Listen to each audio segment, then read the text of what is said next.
Alright, ladies and gentlemen, we're back with a couple of Europe, North America in-house games. We're going to talk about it in a second, but let's check the games out first. Now our players, we're on team with Spider Queen. On the left side, we got Killusion on Malfurion. We have Mopsy on his account, LCS player on Diablo, Lutan on Tracer, Pog X on Junkrat, and we got Liam on Leoric. On the right side of the map, though, the red team with Yazu on Whitemane, Hazu on Reyna, Svampgarota on Chromie, Hocho on Johanna, and Masquerade is playing Diva in this game. So, let's get this show on the road. Now, if you watched one of the recent videos, or if you're currently checking out some of the player streams, then you know what this is about. If not, then pretty quick explanation. There's a new league in North America coming up soon, TM, and a lot of the players are currently practicing for this a bit because it's a draft league, meaning that before the league starts, teams will be drafted by organizations or by teams, and you can more or less just like play in these games and on ladder to make a bit of a name for yourself and then make it more likely that you get drafted. And a lot of the European players for that reason have also jumped over onto the North American server because they're interested in playing in the league too. Now, as we mentioned already in the past, a little caveat right from the start, it means that every single European player that you see in these games, where we have now NA players and European players, all the European players have a ping on average of at least 120, 130. So just as a little bit of a baseline, so you know that there is a significant ping disadvantage for all of the European players involved here. But as you can tell, there's quite a few of them, and they've been playing now in this setup for quite some time, for a couple of weeks. So these are all random in-house games that we have that have been played previously on the PTR, but obviously that patch went live. So now we are on the live patch here, and the first thing that happens is that Hazu gets murdered. So what that means also is that in these games we have the Gladiators Medallion. So if you're not really aware with it, the Gladiators Medallion is a new Nexus anomaly that Blizzard put in that has by now also been heavily criticized by most of the players on the high level. It allows every single character to self-cleanse once every 5 minutes. Now, unfortunately, since Blizzard doesn't give a fuck about esports, they have not put in any kind of tool that shows the Gladiators Medallion within the observer interface. But the interface that I'm using here, designed by Ali, will soon feature something where the medallion then can be seen, and we know exactly which player already used his and which player didn't. But since the patch just went live a few days ago, Ali didn't have the time yet to integrate that in his own overlay, so that is soon to come. Hopefully sooner rather than later, but as soon as it's in, I'm obviously going to use that. I'm already talked with him a little bit about it, and he's going to make sure that it's part of the UI very soon. Until then, you have to kind of realize that the thing is around, so we have the Gladiators Medallion in play, but again, we can't really check it out. Obviously, it's quite important. Sometimes you will delay a push or a fight until all your players have the medallion off cooldown. Everybody has a self-cleanse, and that of course makes things a little bit easier. It's going to change also the meta just slightly, simply because the cleanse on the support is not going to be that important anymore. Obviously still not irrelevant, but you can now all of a sudden also play without a cleanse on your team, and then at least have the self-cleanse available, at least to an extent. But either way, at this point, we already have our first kill. We saw it earlier. Hazu went down, but this early in the game, the teams are still waiting for the level 7 talent, with a little exception of Chromie, of course. Yay! Yeah, little Sandwich is still sitting here and quite happy about developments, obviously, in terms of the talents, because first of all, the 1-2 punch and the pulse generator for Lutano over here, and the turn is already starting up slowly, but with all of that interrupt that we see on the red team side, Chromie in particular is now trying to interrupt these setups as much as she can. Yeah, already Svampgarota eating a little bit of the damage on the other hand. Here comes the next few shots, and in the middle we have a bit of a play against Hazobs again, who gets pushed out by Junkrat. CPX sitting here and trying to make sure that they can kill Reyna once more. This time it's not quite working out. Mopsy, on the other hand, is making the play for, well, in this case, Chromie. The problem is that Lutano gets all of a sudden put into the focus of attention of the red team, and they are able to take Tracer down, and that's the end of her. Now with the locked and loaded now in on level 7, we got at the same time also at the bottom of the map our little duel between Leoric, and between D.Va. D.Va obviously receiving rework, and in this case we have it with the pro moves, the rush down and the hit the nitrous. As a bit of a build gets established here for her. So we're gonna keep our eye on D.Va as well. We had her a few times actually in those PTR games that I commentated just a while ago, but now for the first time with the live patch also D.Va in play right here. Both of them focusing a little bit more at the bottom of the map, so D.Va is currently being played in that bruiser position. And Khaldor is experiencing that firsthand as Masquerade comes in and locks down the kill. They're trying to make the play for Mopsio too, but are not able to take him down, so there's that. Same time now, we still have a bit of a play against Liam at the bottom of the map, but Leo is going to be fine here. Masquerade, on the other hand, with 30 gems in his possession, is easily able to turn in 17 of them, and that's the first web weaver wave for the red team. Easy setup for them. Still some Grotta up at the top, needs to be a little bit careful. Nicely done! CPX gets actually baited. Yeah, ping or no ping, Swamp Grotta playing quite nicely around the mine here. That was actually really well done, so that was a cool bait here. Apparently Junkrat falling for it. And now, of course, with the push through the middle, they could try and take down some of those structures early on. Open that up. Nicely done also as well here with the... Well, I mean, more or less. The thing is, like, if you're actually using, in this case, the explosion, and obviously you are able to zone the heroes out, I think it would have been a bit better for Masquerade to use it later so that he takes the minion wave down immediately. That would have helped them even more. As it stands, though, they're getting damage in one way or another. And since level 10 is so close now for the team in red, they have a serious chance of doing even more damage thanks to the heroic abilities that they're now running. In this case, we also have, again, the Blessed Shield, and immediately we have Hazu coming through with the Hyperion, creating a little bit more space for the team as they are taking another wall down, destroy the fountain, and also put some damage onto the fort itself. So a nice opening. But Mopsio wants to go for it. Comes in, gets assisted by Junkrat right away to push Hazu a little bit further out of position. But the ult on Whiteman also coming in. Another kill with Jimmy against Tracer. Nicely done. And that's 3 kills to 1, just as the blue team also picks up their level 10 abilities. Obviously now we have Buried Alive as an option on level 20, since Entomb has been chosen as usual. Mopsio himself going straight into the Lightning Breath here. And we actually have D.Va with the Bunny Hop. So no missiles in this game. Bunny Hop gets chosen, and Shifting Sands, just as a side note, has been the weapon of choice here for Chromie. The Chromestar therefore gonna help with the zone control a little bit more.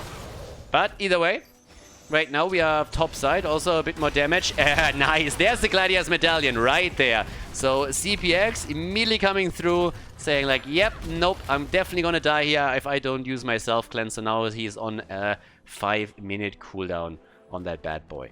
Now there's a lot of gems obviously in play. Both teams have enough gems for a turn-in, but it seems like Liam is going to be the one to make it happen here, and indeed he does. 31 in his possession and is able to push another 7 in, and therefore we have the web weavers for the blue team now also coming through. Pretty even game so far, honestly. A little bit of a lead in kills that we have for the red team, but generally speaking, pretty even. 15,000 damage for Tracer, died twice. So Notaro needs to be careful here. Yeah, Blessed Shield talking about being careful, and that's another kill. Well done. Perfect timing for that kill, of course, too. And they might even get another one as Mopsio is all of a sudden getting attacked. That's not only gems down the drain, at least a few. Yeah, Khaldor picks up quite a lot of them. But of course, the more important part is that those web weavers are not going to do jack shit now. So these will be easily defeated, since there's nobody really around to push together with them. So that was pretty solid. And I gotta say that Chromie is currently delivering hard. I mean, Swamp Grotta is following up on all of these stuns with ease, and is really making it difficult for them. Talking about difficult, D.Va? That might be a bit of a problem. Riptide's already come out. What an Entomb! Oh, baby! Nice! Perfect Entomb here, but Masquerade gets kept alive. Wow. Whitemane absolutely powering through that here. Really well done. Keeping him alive, and that's the kill against Junkrat instead. Everything going to shit all of a sudden on the blue team side. Really nicely done. And that was actually fantastic. So right now we have another kill against, against Lutano, who really doesn't have a good game on his Tracer here. He gets focused down so hard, it's kind of rough. With 39 gems in possession, D.Va needs to be careful too, though, so that's a different problem. And, well, right now we have 1, 2, 8. Right, so now there's a little bit more action at the bottom of the map where they're trying to take the Siege Giant. Again, 1 to 8 kills in favor of the red team, and they have now also a talent advantage, not for much longer, but it's enough to help them get the turn in for the next Web Weaver wave. And with that, we're heading straight into the next attack. Target locked is now in on level 13 for D.Va. And we have Chromio also with the Shifting Sands over here. But at least for this defense, we got the blue team with their own level 13 talents. So they have that going for them. And I'm still waiting for the time where Lutano can really utilize his Tracer. I mean, he's been struggling in the early game at least. There's so much to see against him, and the burst damage that comes from heroes like Chromie in particular, that things have been pretty rough for him. But they're now trying to make the play for D.Va down here once more. And Masquerade is still holding on to 44 gems. And gets the defense matrix out right away. Is even trying to chase Lutano down a little bit further with the bunny hop over here. Stun coming through, Blessed Shield, Gladiator's Medallion being used once again as Lutano keeps himself in play, and Mopsio is trying for D.Va. Masquerade, so far without any real problems, is turning around, and they're going for Mopsio, who dies again a painful death. Diablo eliminated, 9 kills to 1. They're making it easy over here. In the meantime, the fort in the middle has been destroyed by the Web Weavers. Junkrat topside has defended at least one fort, but of course the one at the bottom of the map has also fallen. Now we got level 16, so close for the red team, as they are hoping to get some extra damage in.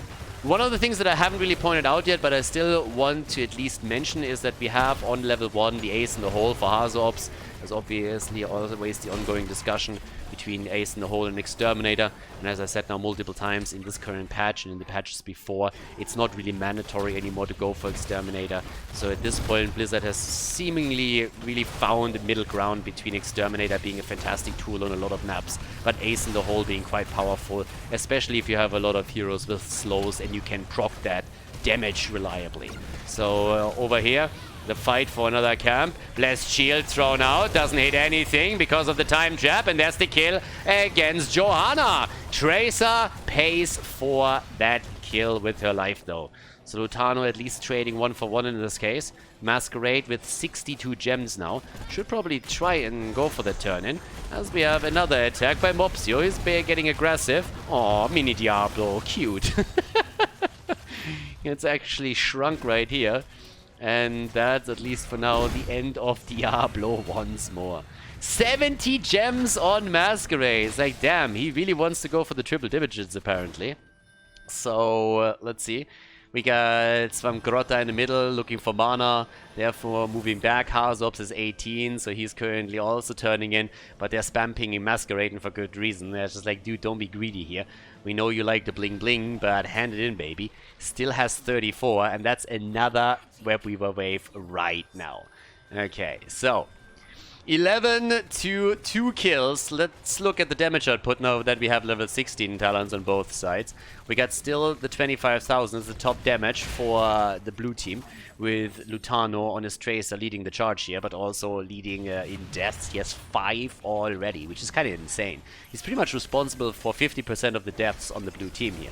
As D.Va has 40,000 damage now. Even with Chromie being an absolute maniac in this game and getting not only kill after kill, but really just firing from the backline, we have D.Va controlling the top numbers on Siege and the top numbers on hero damage. Talking about D.Va, Masquerade is in a bit of trouble here and might actually fall, but again, Whitemane is there. Lutano dies for the 6th time in the game. And it seems more and more as if this is going to be a walkthrough by the red team. They are going in, starting to crush the keep in the middle, easily taken out here. Massive lead right now. The blue team just having trouble coordinating the kills and really getting the damage pushed onto a single target. I mean, right now, the red team hasn't even lost a single fort yet, which is kind of incredible if you think about it. We're 13 minutes into this, and it has been one-way street Heroes of the Storm, with the blue team just getting absolutely clobbered. Bot lane, at least a bit of damage, but I mean, there's catapults now pushing in through. gem count. Again, we have 77 in the hands of the blue team. Maybe they can turn in here. You kind of need to try and do that before level 20 is ready for the opponent. Killusion, who in so many games has been playing fantastic, is now trying to turn it with Liam, and the two of them should be able to do that. Again, the Blessed Shield comes out, the recall, and Tracer is able to, well, no, she actually gets away. Alright, Lutano gets away this time. Very, very nice. Well done. And now, as we speak, we got Liam down at the bottom of the map, already getting attacked there. Easy peasy, could be another kill. And it should be, yeah, he goes down too. So, a little bit of an awkward timing on him, obviously, since he's now in a position where he can't really assist him with the push too much. Then again, he's going to spawn on side, so that helps a little bit. But things are starting to snowball a bit out of hand, unless, of course, the red team is able to get some damage onto this. Yeah, that was a blue team. Nicely done by Mopsio, going for the minion, trying to get close enough to Chromie so he can make a play. Was dodged by Swamgrota, but still, neat move by Mopsio. Let's see if they can successfully get something done here in the middle. Because Leo's going to be back. Topside gets attacked, so that's already good, but Leo is now about to be back too. He's starting to move straight towards the top lane as well.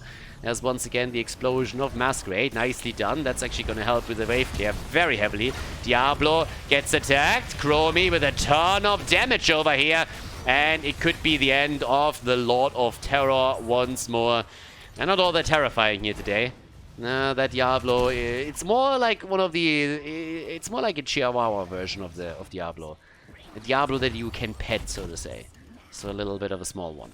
And now that the red team is trying to turn in again, they have level 20, so they are just in the perfect position to, if not end the game, then at least set a push up to try and do exactly that. But here comes the turnaround. Diablo's back to business. Lightning Breath. Here comes the Entomb. Level 20 talents are obviously already ready for the red team, but they're trying to get the kill against Diablo, and indeed they do. Mopsio goes down again as Junkrat comes in with another mine and another attempt here. The Bunny Hop does not connect this time. Lutano gets attacked too, but there's still more than enough gems in the hands of the red team to go for another webby wave. Pings are happening on the map, but the turn-in is already there. 15 kills to 3, and things are starting to look rather grim for the blue team. This defense is going to be tricky to say the least. Name is already trying to push this out. Actually, he's a little bit afraid and doesn't even go for that. Doesn't want to waste any time because he sees topside already a full 5-man aiming for the second keep of the game. But Diablo will at least be back. The problem still is they have no 20. They don't have level 20. So what are they going to do with that? Here comes the push. Here comes the Reptile. Yeah, that one got taken out pretty quickly. At the same time now the attack for CPX as he's getting attacked here. Junkrat is doing what he can. The web weavers in the middle of the map should actually be eliminated without any problem whatsoever. Now at the bottom of the map we still see Diablo. He's going to be able to push this out, but the attack for the core is already about to start, and especially at the top side where the web weavers are now pushing in. The rest of the red team is also coming through. An entire level is still missing for the blue team to hit their level 20, but they're trying to do this somehow. Liam is ghosting in, always threatening this Entomb. He doesn't have the Buried Alive yet, but an Entomb alone might just help them. And as it turns out, the red team actually falls back.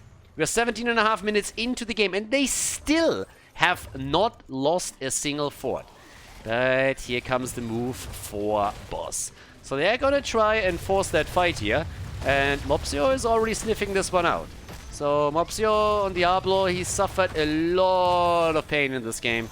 But right now they know that there is a bit of a Hail Mary that they can still throw. I don't even know if it's a smart idea for the red team to give them that opportunity, to be honest. I don't think that's needed. Now level 20 is in too, and that could be an awkward fight. Where's that Entomb when you need it? Buried Alive is in against Whitemane, and goodbye, baby. Whitemane is down. Here comes the play for Azworps. And, well, this was Jimmy. Reptile to the face, and Jimmy is dead. And all of a sudden, a bit of momentum in the hands of the blue team. Chromie still firing away here. Reptile coming out again. They're trying to make a play for the back line. Mopsio is down. Can they get the counter kill? They cannot. Swamgrota still alive, but the pressure is at least there. Honcho is starting to move away, and with all the gems at their disposal, here comes the turn-in. Yeah, turn-in comes through, and that's the blue web weavers on the move. And of course, top fort will fall. The question still remains, how much more damage can they do here?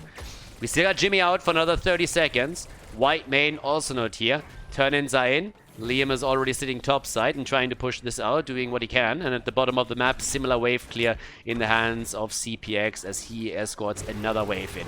But here comes another play. And Swamgrota goes down. Nice! Staggered deaths here. Well played. Good job by the blue team. Getting the Chromie kill, super important now. That will allow them to push this a lot further than they initially could have expected to. Top fort is already down. The one at the bottom of the map is falling as we speak. And all of a sudden, there's a lot of momentum on this pain train that is starting to crush the red team's outer defenses. All of the forts are going to be taken away here. And Liam is now moving bot side to help another web weaver to push into the structures. They are hoping at this point to get a keep, of course, as well. With Chromie down for another 28 seconds, that's definitely a realistic expectation that they have. And as you can see, they're moving through the bottom in the attempt to open up the wall and let the web weaver do their thing. There's the explosion of D.Va. Nice play. I actually like that a lot. Gets pushed back a little bit, but still quite a bit of work. They were able to save their keep, though. So nicely done. Decent defense towards the end from the red team, but generally speaking, they lost a lot here.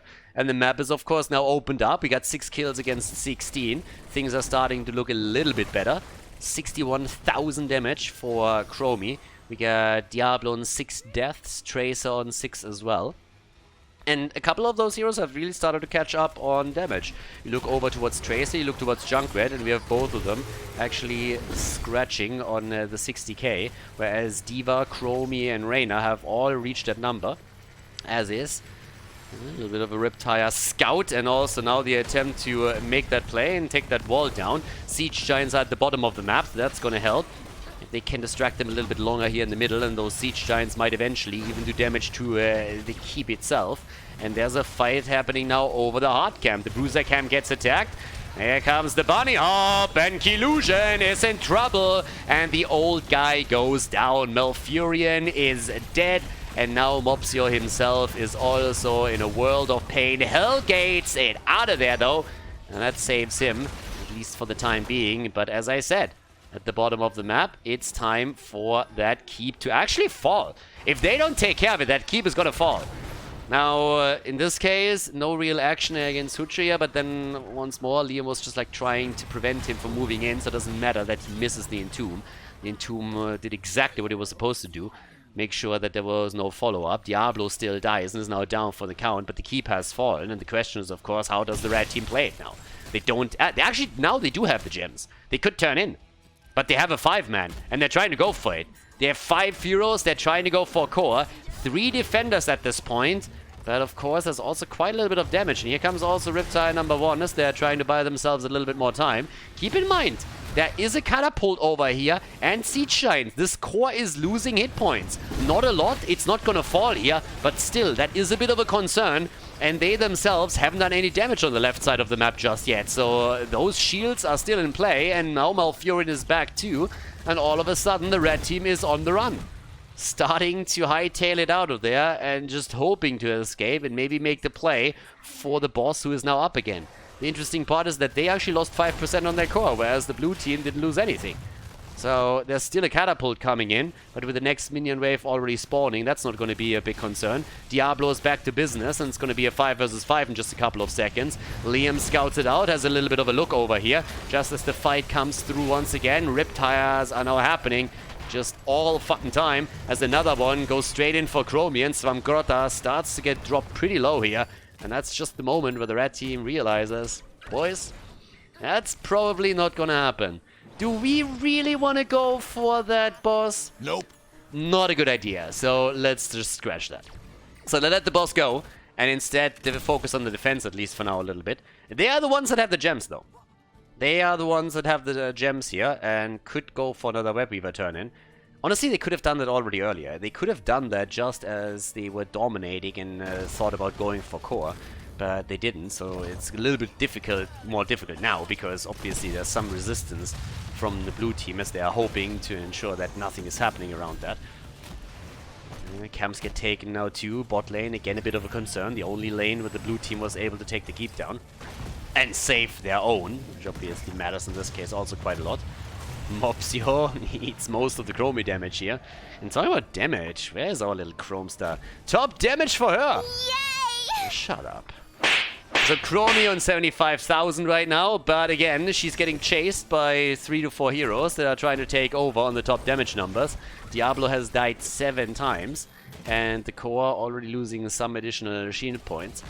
We still have those defenses set up, and I gotta say, the blue team is getting closer and closer to a turn in 2. So there's that. Down to the bottom of the map, I mean, the siege giants now about to be taken. Lutano is literally running circles around those bad boys, as Liam is protecting the bottom turn-in spot. And let's have a bit of a look here. Masquerade, yeah, 36 gems for him. They have 91 gems at their disposal right now. So once more, here comes the attack. Yeah, Mini Diablo, he's a cutie. A lot of terror on my ass. That's a plushy Diablo if I've ever seen one. Hellgates away and goes straight in for another potential kill. But has to be careful now. 2 gets hit by the Blessed Shield, and that's the end of him. Dibbles down. I think that's death number 8 on him. But we have Liam all the way up in the back. The ult already used from White Manus. They're just trying to stay super safe here. Diablo back to business. And the kill against Leo. Now he's going to be back soon. TM obviously going to try and make this happen as quickly as possible. He has Austin's renewal on level 1 that's going to help him together with that. And he's going for the drains as much as he can. Bot lane is a problem. Red team hasn't realized that yet. Bot lane is a huge problem for the red team right now. Again, the siege giants and catapults are moving in, and they need to be careful with this. Catapult, by the way, gets completely blocked, so that catapult driver gets fired immediately. Dude, you had one fucking job. One fucking job, and you couldn't even do that. Unbelievable. Can you imagine if those 2 catapults would have actually shot the core? That would have been at least another 15-20 points off the core here. So, absolutely incredible. Those catapults, I don't know what's going on here, but apparently they're just giving these licenses away. Seriously, they must have won the lottery or something. It's insane. But then again, 20 kills to 6, still pretty clearly indicate that when it comes to team fighting, the red team is ahead here. Now, there's always that wave clear that we have been talking about at the beginning that we have from the blue team when they easily push out the mid and the top lane. But right now, we have everyone still hoping for a turn-in. And as time continues, the blue team is gathering more and more gems and will soon be able to also go for a turn-in here. Talking about turn-ins, Masquerade 41 delivered, nicely done by him.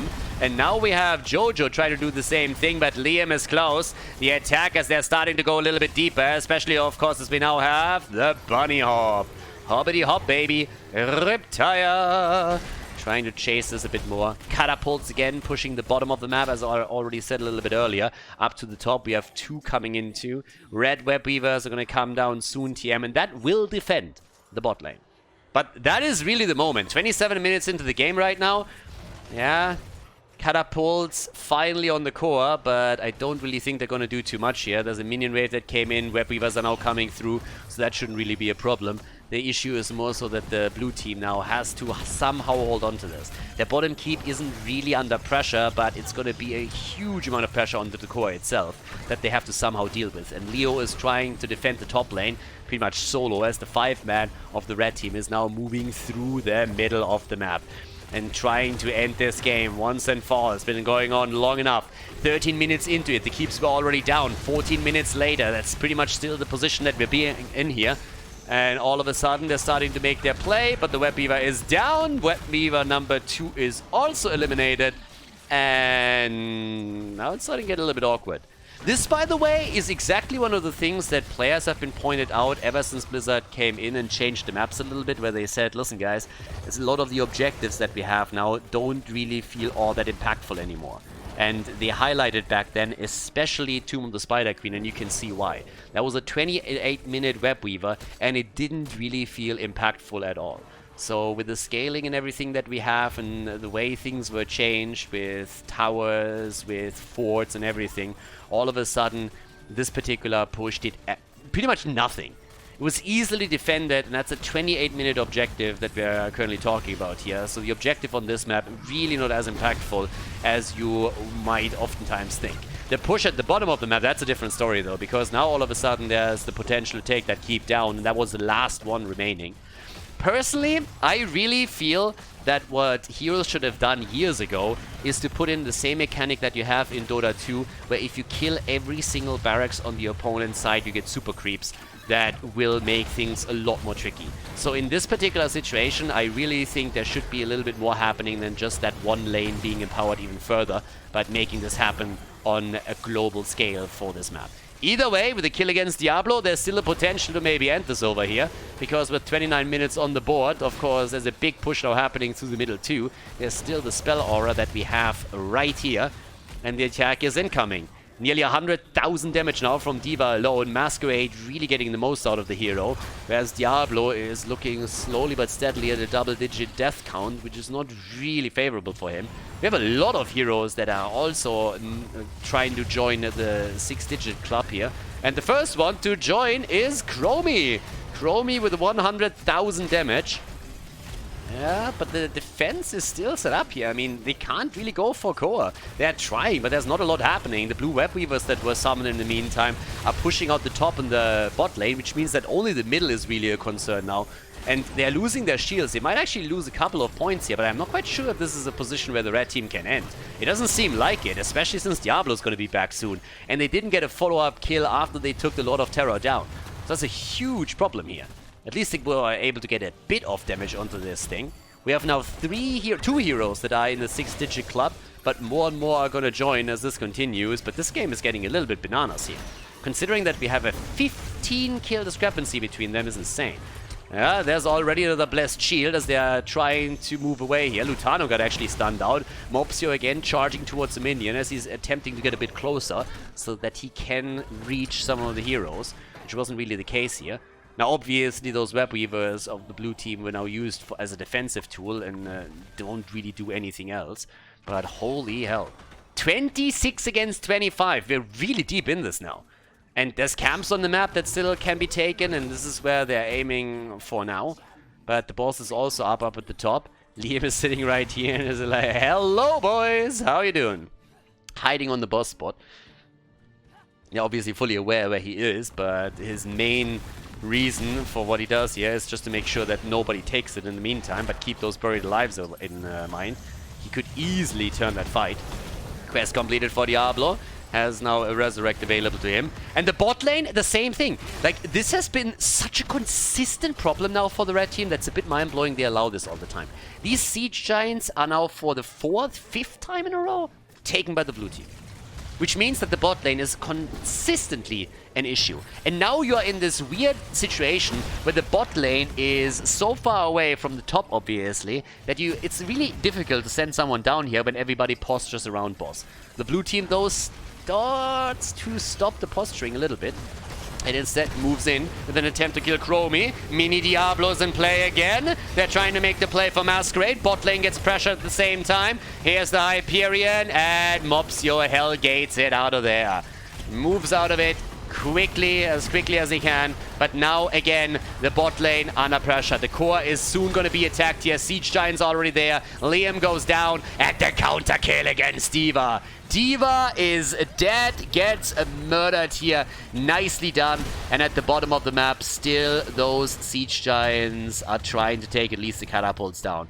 Core was not attacked, but we're now 32 minutes into this game, and it's absolutely nuts. The push towards the top side now in an attempt to get boss. Red team is still ahead. They still got 2 keeps, obviously, whereas the blue team just doesn't have a single structure outside of the core standing on the map any longer. But if they get the boss here, a 32-minute boss, they could potentially turn this game around. And that's exactly what they're looking for right now. So once again, here comes the attempt to take down Mopsio. They go for the frontliner immediately. Hazu comes in from the side. Trying to drop them with the auto attacks here. 1 and a 2! Oh my god, Liam! Wow, that might have just done it. Congratulations. There goes Jimmy. There goes Whitemane. 3 down, and Chromie is on the run. That Entomb was absolutely gold. That was fantastic. And now Svemkrota is on the run, and he is gonna get wrecked. He shouldn't really waste too much time on Chromie here, but the grenade hits the face, and the boss is already getting attacked, and this is looking like an absolute disaster for the red team. They are still ahead in kills by such a huge margin. It's incredible. But they are now starting to fall farther and farther behind in this game. It is getting a little bit bonkers. More than just a little bit. I mean, this entire game has been a blast from the start, and now all of a sudden it looks like there might actually be a happy ending for the blue team as they are pushing in again. He's already moving back. There's no turn-ins available. They don't have enough gems, but here comes the pressure all the way up to the top. And this is where the shit is hitting the fan for the red team. Look at those damage outputs. We have 5 heroes that joined the 6-digit club already. Top damage by Trace on 120,000. Chromie following shortly after. So do Jimmy and D.Va. Masquerade is doing what he can. And Diablo still on 9 deaths. But this boss is starting to hurt and crushes the core. Easy peasy. Here comes the defense. Are they actually able to set this up? There's no Exterminator on Jimmy. Keep that in mind. With Exterminator, he might have been able to put a bit more damage onto the boss here, but of course it's more about the hero damage than anything else. There's the 10th death on Diablo, but the boss is already at 50% HP as the blue team is trying to go for the kill here. Of course, Diablo's going to come back as he had the 100 souls. Reptile once more. They're trying to create a little bit more space as the shields are nearly gone on the core. The problem really is that Diablo is not here, and the defense is actually holding, isn't it? They have 65% on the core, and they hold the core. What the fuck? The keep is down, so there's at least that. But the game just continues. They're going for collusion. They're trying to take Malfurion down. Birdman is attempting to escape here and is running as fast as he can. Waddles to safety. Diablo also back to business. And I'm not so sure about that move. Now, apparently, he has a little bit of a death wish. Hellgate, if it's still up, could help him here. Dashes out. Leo is down, and Hellgate, or Bust Baby, there we go, is able to escape, turns around with the Hellfire, and is now trying to run away here. And he might actually be able to do that. Hazops, then again, he's already trying to go for him, and yes, indeed, he can. Nicely done. Mopsio definitely playing a little bit, or auditioning for Suicide Squad. And he successfully commits Sudoku with the early positioning. Not sure if that was really needed here. But now we have a 5 versus 3 on the map, and maybe the chance for the red team to end this game in their favor. After all, I mean, there's the opportunity right here. They go for the camp. They have taken every single keep down already. So there's not a lot standing on the map anymore, but they still want to have the aura and the push to the middle. And that's exactly what they're going for right now. The push through the mid, 9 kills to 25, and here's the opportunity to end their game and go for victory. No guts, no glory, baby. 135,000 damage for Tracer. Here comes D.Va. And we got Jimmy coming in with the ult right away. They're going for core. Diablo still missing. Their shields are falling, and this just simply has to be it. Catapults on the core, and these things just murder at this point. And this is game. They go for the kill. Birdman goes down, and so does the core. The red team with a victory in this insane game. 36 minutes into Tomb of the Spider Queen. GG, and well done.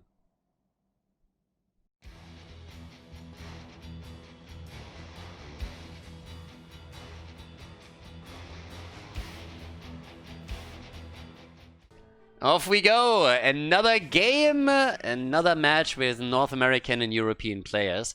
So we are this time on Battlefield of Eternity, and on the left side we got Cure on Imperius, we got Hosty on Thrall, Masquerade on Johanna, Rutsu on Li Ming, bringing a little bit of Polish flavor into this game, with BBJ on Deckard Cain. And to the right side of the map, Valamar on Uther, Liam on Blaze, Ultralisk on Sylvanas, Lutano on Reyna, and X-Ray with his night vision account is playing ETC. Yeah, and with this, let's get this party started. We have already a setup for the red team, where they're trying to push the top side with a bit of a Sylvanas sneak. So trying to use Blaze and Sylvanas to push this through. Crash Lightning!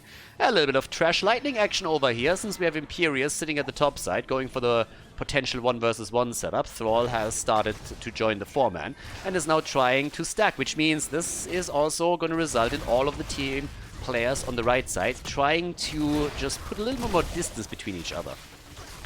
They are also likely now going to keep this 3-2 setup because it's going to make it so much harder for Thrall to stack. And honestly, if Thrall is able to get the stacks together in a setup like this one, it is just fantastic for him. But if he can't, then that is going to be a problem in the long run on the damage output side. So you see oftentimes Trolling Thunder taken on this map right now. Trash Lightning is always a little bit of a weird talent to take. You kind of want to, but if you have a good team against you or players that know what they're doing, they can play against it. And there's a couple of ways. So first of all, you can easily just like spread the heroes out a little bit further at the beginning of the game where Thrall really wants to stack. That already helps. And if you are going for a 2-3 setup instead of a 4-1 on a 2-lane map like Battlefield of Eternity, you're also limiting the options of Thrall to actually do anything here. So that's pretty cool. But either way, if you're a little bit unfamiliar with the setup that we have here, again, the little side note, these are in-house games that are being played on the North American server with European player participation. And if you've watched any of the in-house games in the past, you know that what happens there is that you have pretty much teams drafted together. So this is like not fixed teams, this is just top players playing together because Storm League is a total shit show that nobody really wants to play, that really knows how the game is played, and therefore players a long time ago started to go for in-house games. The European players started to do that first, now we have the North Americans doing that as well, and you have to be one of the top players to be invited into these custom games, and this is where they're playing together. Right now there's also the North American League that at some point is going to come through, and therefore everybody is playing on the NA server, which means that the European players are pretty significantly handicapped here since they are playing with a ping of roughly 130, which is quite significant. And there's obviously a lot of people that are saying like, hey, how much does it actually affect the players?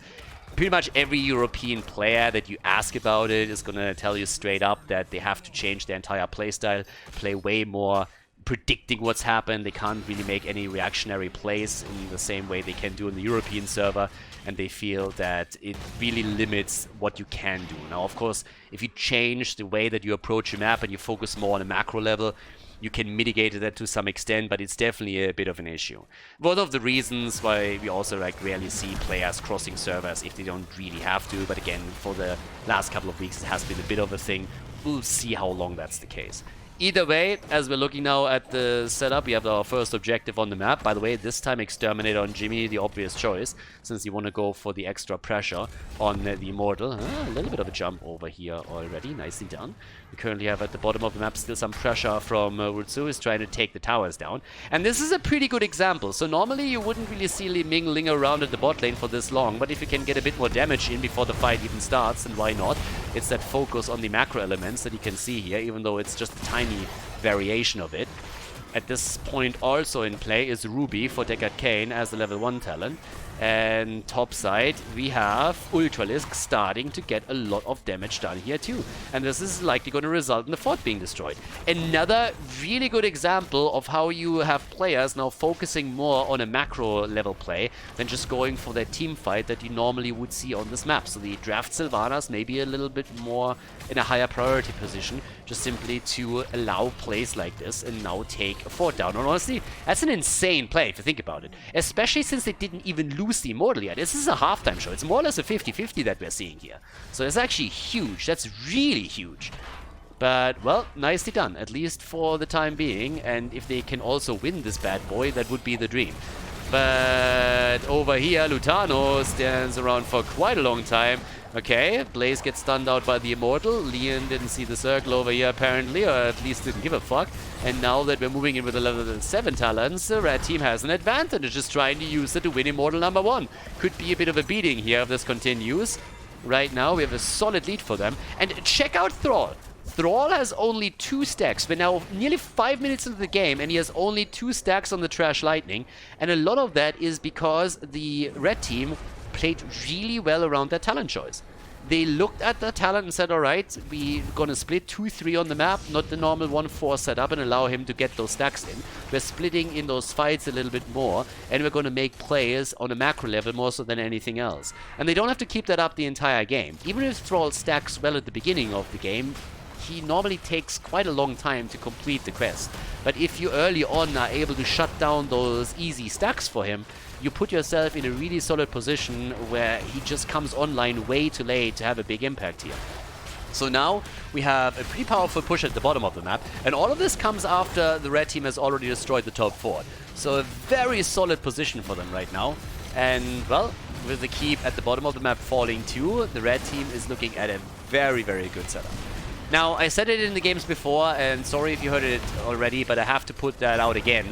This is with Gladiator's Medallion. Unfortunately, it's not part of the UI, as Blaze goes down here, but the tool is available to all the players, so every single hero has the chance to self-cleanse once every 5 minutes. It's a 5-minute cooldown. Good kill here, and Imperius is now down, so that's a counter kill, but Sylvanas also falls. That was nicely done, and they're trying to make the play for Uther, but in this case, at least they can't get the kill and have to retreat. Now with that said, as we have the camp taken down here, once again guys, if you want to support the channel, if you want to support coverage like this, I mean in this case we're not even casting a tournament here, so this is what else is going on in the scene with those Europe versus NA games. And if you want to support that, if you want to support the continuous coverage on YouTube and all the VODs, the spoiler protection, and you can support the channel directly on Patreon, patreon.com/Khaldor. Big shout out to everybody who already supports the channel here. Thank you very, very much for that. It's highly appreciated and helps to keep the lights on here and make sure that the channel still has content, since as you can imagine, HOTS is not really the game that you're going for if you're trying to get the big numbers in. So thank you to everybody that supports the channel, and thanks to everybody who's planning to do that. And with that said, let's focus a little bit on what's going on over here in the game now that we have level 10 on the board for all of them. So right now we got 10 versus 10 with heroic abilities slowly getting picked. No real big surprises. I mean, we got the Holy Cow now set up, so ETC with the Mosh Pit and Uther with his Divine Shield. Now on top of that, we also got the Earthquake. 10 stacks by now for Thrall. So he's getting the stacks out slowly but steadily, so it's helping a little bit. So we have him currently on 11,000 damage. As you can see, this isn't horrible. But the job of the red team was just to deny him early game stacks. It doesn't mean that you can keep Thrall low the entire game. It's pretty much impossible to do that. But you can at least slow him down. That's, by the way, a body block. Oh my god, Masquerade just got heavily ganked. That was a little bit too much for Jojo to handle. Strong independent woman over here, but going up against 5 is just a little bit too much. So that's an easy kill just as the objective spawns, and it doesn't get much better than that. Double camp at the top lane is also pushing, so the blue team has to defend. Doesn't really have a choice around that. And that allows an easy halftime show to be grabbed by the red team. So again, a good start for them into all of this, without a push down at the bottom of the map. And an easy push on this one. So there's that. Same time now though, the approach for the objective. And Lutano is murdering. Again, he's not only him with Exterminator, but also then Sylvanas using the Medallion to get away from this one. But, well, let's have a bit of a look at the bottom here, since ETC is still trying to get away. I'm still waiting for the first Holy Cow setup. Oh, there's an opportunity. That would just be it, but the Divine Shield has to be used for Uther, so X-Ray doesn't even make a move. Ah, this would have been perfect. If he could slide in there and then Divine Shield comes in, that's a perfect setup for the damage dealers, but that did not quite work out. Uther was under too much pressure and had to self Divine Shield, but we are still fighting, of course, for that objective. Yeah, oh, Blessed Shield is missing. Masquerade not able to lock that one in. And right now, let's see what they're gonna do here. I mean, first of all, slide out. Still waiting to set the ult up. They can't really do anything here, but of course X-Ray is hoping to get that eventually. There's still an objective in favor of the red team. It does get better because they get the kill against Imperius too, and they might even follow up with a little bit more. Li Ming is also in a bit of trouble, but it's more about Masquerade, who eats the stun like a boss and gets dropped just a second later. A few more stacks now accumulated by Thrall too, but Ultralisk is jumping in and hoping for the kill, which in this case he doesn't get, but with 2 heroes down and level 13 talents in their hand, this is a great push for the red team. They're doing really well all the way up at the top. So at this point, they're starting to take the entire wall down with ease, no problem at all. The shields are still going strong on the Immortal, and that is going to be some serious damage on the keep, and potentially they could take this down too, especially if Sylvanas is able to move in and disable the structure, which in this case he just barely misses, but as you can tell, that Immortal is just murdering that thing. Fantastic game right now from the red team. They're starting to get a bit more damage done here too, with 4 kills to 2. And the fight gets pushed a little bit into the backline here, but there's the slide. Still no mosh pit in the game just yet, but they're trying to get the kill on Imperius, and that should be an easy one to lock in. Blaze the one with the final shots connected. ETC completes his quest, so that's another nice setup for them. And talking ETC, he actually gets locked in down here, running low on mana as well now. And Ultralisk with more and more damage as all of them are running low on mana. That's especially true for Uther, Sylvanas and ETC, but they're still able to escape, at least for the time being. The problem is that Utano is in a bit of trouble and gets also locked down by Deckard Cain. Good setup for Utsu to try and get the combo through with Li Ming, and that should actually be the end of Jimmy. Jimmy down, Sylvanas jumping out, but they still were able to take the keep down. And honestly, what more do you want? You get the keep, so that's pretty much the best thing they can hope for here. If you can go for a core, I mean, of course you would take that too. But the keep alone is already a huge accomplishment. Thrall is by now in 16 stacks. He's at 24,000 damage, which is pretty solid. Has not died yet. 34k for Jimmy. Puts him into the top spot in the game. More camps are, of course, all over the place right now and get taken. At the bottom of the map, Khaldor camp is getting attacked. The Shaman's not claimed just yet. They're hoping to take those when the objective is up.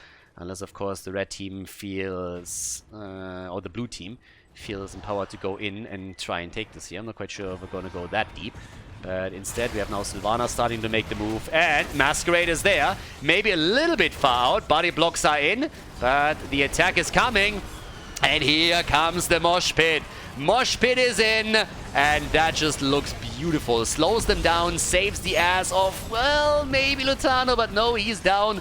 And that could be a follow-up kill on Sylvanas now as well, with Thrall moving in as no problem. At least they got the kill against Jojo, but it's still a good position for the blue team, as they finally have a little bit of momentum going in this game, and are hoping to grab a few more kills, or at least the objective. 30,000 damage now for Thrall, sitting at 17 stacks, getting a bit more damage connected with the opponent's team. They're still a level behind, which is obviously a concern.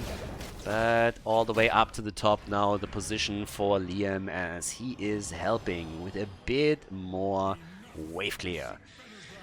It's still about the halftime show. Objective hasn't been claimed yet, but 50% down is pretty alright. Down to the bottom of the map, the Khazras have now, with the help of the catapult, destroyed the entire wall, and level 16 talents are there too.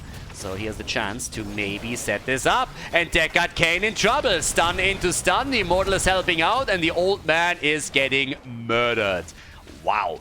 He dies within seconds. Yeah, just disappeared from the map, pulled the Houdini, and now they're going for Thrall. Hashtag not my war chief. Thrall is taken down. Green Jesus is dead. Trying to go for the Immortal. They're likely going to take this one. The problem is, at what cost, ladies? At what cost? Down go Thrall and Li Ming. Imperius is dead as well. And this is a trouble brewing with the Khazras at the bottom of the map pushing this even further. And they're apparently trying to go for core here. And why wouldn't they? They have 3 catapults all the way at the top. Initially I was thinking, hey baby, let's make the play for keep, but this one is going to fall anyways if they can distract them long enough. But they have a solid chance of taking the core down, and even if it doesn't work out, they will be able to significantly damage it. Thrall is back, but the shields are gone as well. And this core is starting to lose hit points quickly. They got a little... They need to focus this a little bit more heavily if they really want to have a chance of taking it down though, but at this point they're just moving away from it. So since the bottom of the map has not dropped this keep yet either, my question still is, would have been a little bit better to go for the keep, but now they're getting chased. So it seems like the blue team is totally willing to give the bottom keep up, which I find a little bit surprising. They take Blaze down, that's nice, but it doesn't change the fact that this is eventually going to fall, at least if that catapult driver is going to stop drinking at some point and starts to focus on the structure itself. Blue team still not doing anything here. Cure sitting on the mount. Uther is down with those 2 kills. Can they maybe even go for keep? That would be fantastic. Bottom of the map, still the keep is there. 83% of the core, but the pressure has now started to focus topside. And that keep is in trouble. That keep is getting I mean, this Keep is getting pretty much a beating right now. They're gonna lose this one. Holy hell, I think. Can they go for core? I don't really think so. But the bottom Keep is now down too. So they're still posturing, but Blaze is going to be back in 6 seconds. Uh-oh. Staggered death on X-Ray. Oh my god, Sylvanas is dead as well. You gotta be shitting me. They lose 2 heroes just as Blaze comes back, and I think that's game. Oh my god. Nah, yeah. They lose 2 heroes. Sylph and ETC are down, and all of a sudden the game is just over. It's just over. Easy win, the blue team able to take it. The 6.5 out of 10 comeback. There we have it. GG and well played.